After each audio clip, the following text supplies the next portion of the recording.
দাঁড়িয়ে আল্লাহ তাআলা আমাদেরকে যে জিম্মাদারি পালন করার মহা সুযোগ, বাংলাদেশকে দ্বিতীয়বারের মতো মুক্তিযোদ্ধার সন্তানদের রক্তের বিনিময়ে স্বাধীন করে যে সুযোগ আল্লাহ দান করেছেন, এই নিয়ামতের শুকরিয়া আদায় করার জন্য সর্বোচ্চ তৈয়ারি সবাই রাখতে হবে, রাখতে পারবেন ইনশাআল্লাহ। আল্লাহ আমাদেরকে এই তৌফিকটা দান করুন। এটা হলো একটা বিষয় যে ইমানের গুরুত্বপূর্ণ জায়গাগুলো আমরা আমাদের সন্তানরা শুনি। এই বিষয়ে যদি আমি আলোচনা করতে যাই তাহলে এর উপরেও তো আমার অনেক লম্বা সময় লেগে যাবে। তো এই পর্যন্ত যাব না, শুধু আমি এইটুকুন বললাম যে আমাদের সন্তানরা আল্লাহ রাসূল চিনে না। আর একটা বিষয় হলো মানুষকে আল্লাহ তাআলা সর্বোত্তম সূরত যেমন দান করেছেন, মানুষকেই আল্লাহ তাআলা সর্বোত্তম সিরাত দান করেছেন। আল্লাহ তাআলা মানুষকে সবচেয়ে সুন্দর করে বানিয়েছেন। মানুষের চাইতে সুন্দর কিছু আল্লাহ বানান নাই।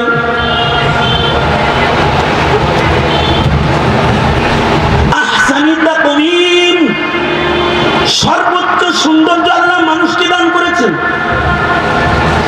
মানুষকে আল্লাহ তাআলা এমন সৌন্দর্য দান করেছেন, আল্লাহ তাআলা নিজেকে চর্মচোখের দৃষ্টির সামনে আনবেন না, আড়াল রাখবেন, এটা আল্লাহ পাকের শান।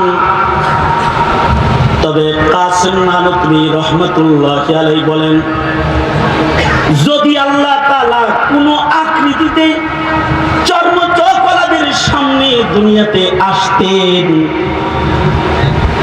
তাইলে আল্লাহ তাআলা মানুষের আকৃতিতেই মানুষের সামনে হাজির হতেন। তার মানে হলো মানুষের সূরতের সৌন্দর্য এত, এর চেয়ে পছন্দিদা সৌন্দর্য আর নাই। খালাকাল্লাহু আদম বিয়াদিহি, আল্লাহ নিজের হাতেই সুন্দর মানুষটাকে বানিয়েছে। কিন্তু মানুষের এই সৌন্দর্য আসল সৌন্দর্য না, যদি না মানুষের মাঝে চারিত্রিক সৌন্দর্য না আসে। বুইসতু লিউতাম্মিমা মাকারিমাল আখলাক, আল্লাহর রাসূল বলেন, হে আমার উম্মতেরা, হে জাতি, আমি রাসূল তোমাদেরকে চারিত্রিক গুণাবলীর মানুষ বানাইবার জন্য আগমন করেছি। আপনার সন্তান চারিত্রিক গুণাবলী শিখবে, যাকে দিয়ে তাকে যেন চিনাইতে না পারেন, তার সিরাত যেন বলতে না পারেন। এ কারণে ইসলাম আর মুসলমানদের দুশ্মন যারা, তারা নবীর সিরাতের জায়গায় মিলাদুন নবী, জশ্নে জুলুসে ঈদে মিলাদুন নবী, মিষ্টি বিতরণ, র্যালি আর কেক হাজির করে দিয়ে আপনার সন্তানকে চারিত্রিক গুণাবলীর মানুষ হওয়ার থেকে দূরে সরানোর চক্রান্ত এতে যাচ্ছে গোটা রবিউল আউয়াল ব্যাপী, গোটা রবিউল আউয়াল ব্যাপী। যেন আপনার সন্তানের সামনে আপনার নবীর আখলাক সৌন্দর্য যেন প্রস্ফুটিত হয়ে না যায়, এই চক্রান্ত করে যাচ্ছে। আর যে উলামায়ে কেরাম নবীর সিরাত বলবে, নবীর সিরাত পড়াবে, এটা যেন পড়াইতে না পারে। সিলেবাস থেকে রাসূল সরায়া গোমাতাকে প্রবেশ করানো হয়েছে, দেবদেবী প্রবেশ করানো হয়েছে। কথা বলেন ঠিক না? ঠিক করে বলেন। ট্রান্সজেন্ডার প্রবেশ করানো হয়েছে। চারিত্রিক গুণাবলীর মানুষকে পশুর চাইতে জঘন্য বানানোর জন্য ট্রান্সজেন্ডার মতবাদ মানুষের সামনে হাজির করা হয়েছে। একদিকে আল্লাহর রাসূলের পরিচয় থেকে দূরে সরানো, আর একদিকে সিরাতে ইনসান, যেটা ইনসানের পছন্দিদা। আমি ধন্যবাদ জানাই ওই সকল বৈষম্য বিরোধী ছাত্র আন্দোলনের ছেলেদেরকে যারা এই কোনাবাড়ির মাটিতে মাহফিলের ইন্তজাম করেছে। এই কাশিমপুর কারাগারে যখন আমি ছিলাম, কারাগারের কারারক্ষীরা এখানে আসছে বয়ান শুনতে। আমি তো 6 মাস বসে ঘুমাইছি। লেট কার সোনা হারাম থা, সোজা শুয়ে থাকা আমার জন্য হারাম ছিল 6 মাস। কারণ আমার এই হাত দিয়ে পিঠ পড়তো। এখানে কারারক্ষীরা যারা আসছে ওরা জানে, আমার এক হাত থাকতো গলায় ঝুলানো, আর এক হাতে হ্যান্ডকাপ টানাটানির দাগ এখনো আছে। যন্ত্রণা নিয়ে এখানে বসে থাকতাম। আর তখন ভাবতাম আমার সবচেয়ে পড়োশি বন্ধুরা এই কোনাবাড়ি কাশিমপুর এলাকায় আমি কোনো মাহফিলে গেলে তারা আমার বয়ান শুনতে যেত। আজকে আমি এখানে বন্দি আছি, বয়ানের আওয়াজ মাইকে যায়, জেলখানায় বসে বসে কান পেতে থাকি কে বয়ান করতেছে। এটি শুধু আমার অবস্থা নয়, এটি শাইখুল হাদিস ইবনে শাইখুল হাদিস মামুনুল হক আল্লামা জুনায়েদ বাবুনগরী থেকে শুরু করে জুনায়েদ বাবুনগরীর সৈনিক যারা রয়েছে এদের সকলকে এই কঠিন সময়ে জেলখানায় বছরের পর বছর সময় কাটাতে হয়েছে বন্দি সেলের ভেতরে। কারারক্ষীরা আমাদের সাথে কথা বলা না জায়েজ ছিল। এই জেলখানায় কত খুনি থাকে,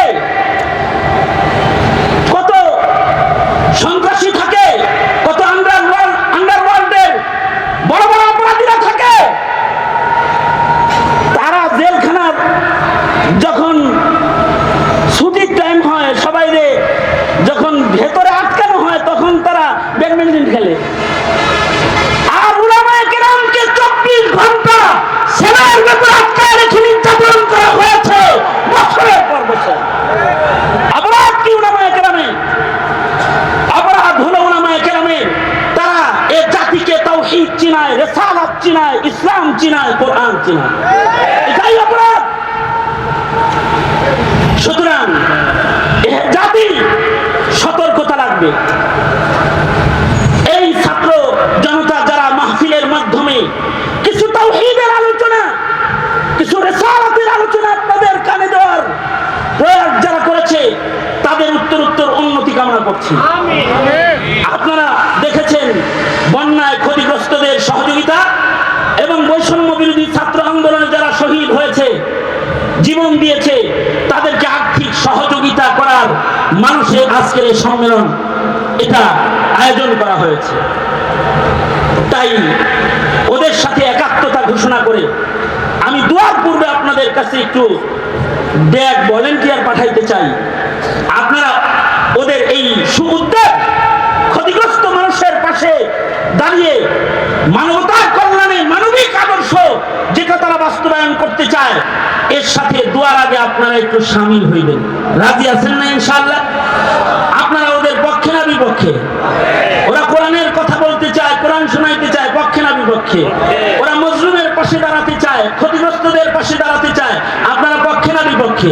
কারা কারা পক্ষে আছেন হাত তোলেন, হাত তোলেন, সোজা করেন, মোট করেন, জোরে বলেন বিসমিল্লাহ। আর আস্তে করে বলেন বিসমিল্লাহ, জোরে আওয়াজ করে বলেন বিসমিল্লাহ। এবার পকেটে হাত দেন, যার পকেটে যা আছে বাইর করেন। আর ছাত্র ভলেন্টিয়াররা তোমরা একটু 5 মিনিটের ভেতরে একটু চক্কর লাগায় দাও। এই চক্করটা শেষ হয়ে গেলেই আপনাদেরকে নিয়ে ইনশাআল্লাহ আখেরি মুনাজাতের দিকে চলে যাব। এই কোনাবাড়ির উলামা মাশায়েখ যারা এসেছেন, এখানে যারা উপস্থিত রয়েছেন, সর্বস্তরের বিভিন্ন সংগঠনের উলামায়ে কেরাম এখানে রয়েছেন, সকলকে আন্তরিক মুবারকবাদ জানাই, ধন্যবাদ জানাই যারা গভীর রাত পর্যন্ত মাহফিলে বসে থেকে ছাত্র জনতাকে সাহায্য করেছেন, এই মাহফিলকে সফল করেছেন। এবং আপনারা যারা এই এখন উঠতেছেন কে? উঠেন না, ব্যাগটা চলতে দেন, দোয়া করে ওঠেন, একজন না এতক্ষণ রইলেন।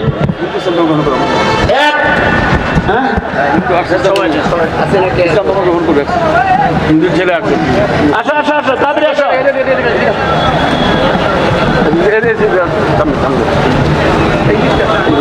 সামনে আসো, মাঝখানে বসো, সামনে বসো, সামনে বসো। ওনারা ধরেন ভালো করে।